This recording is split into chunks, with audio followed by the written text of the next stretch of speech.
mas mataas raw ang bilang ng mga election-related incidents itong taong 2023 kumpara noong 2018. Ipiniliwanag ng Philippine National Police na mas tahimik pa rin ang barangay at sangguniang kabataan elections 2023. Ito ay dahil raw sa paghahanda nila bago ang election period.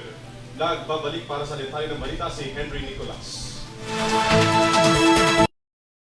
Ipinaliwanag ng Philippine National Police na mas naging maganda ang pangkalahatang pagdaraos ng nagdaang halalan kahit mas mataas ang bilang ng mga naitalang election-related incidents nitong taon sa BSKE kumpara noong 2018. Ayon kay Public Information Office Chief Police Colonel Jean Fajardo, sa kabila ng 47 validated election-related incidents na mas mataas ng 17% sa 40 naitala noong 2018, naging mas maayos at mapayapa pa rin ang pangkalahatang eleksyon dahil walang lugar na nakaranas ng failure of elections. Ayon kay Fajardo, inaasahan na aniya ng PNP na magiging mainit ang tunggalian sa nagdaang halalan dahil sa tagal ng panahon na lumipas mula nang huling idaos ang BSKE noong 2018. Binigyang din ni Fajardo na tamang naging threat assessment ng PNP at ang ginawa nilang pagde-deploy ng karagdagang puwersa sa mga lugar na klasipikado sa red category.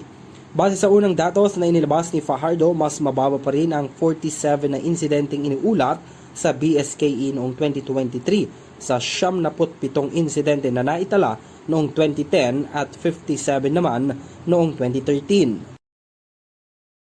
Samantala, masaya namang ibinalita ni COMELEC Chairman George Garcia na 100% ng tapos ang eleksyon. Pero kaugnay nito, nasa 72 winning candidates ang pansamantalang hinold ang kanilang proklamasyon. Ito'y kaugnay pa rin sa mga inihaing petisyon laban sa kanila, kabilang na ang ilang diskwalifikasyon.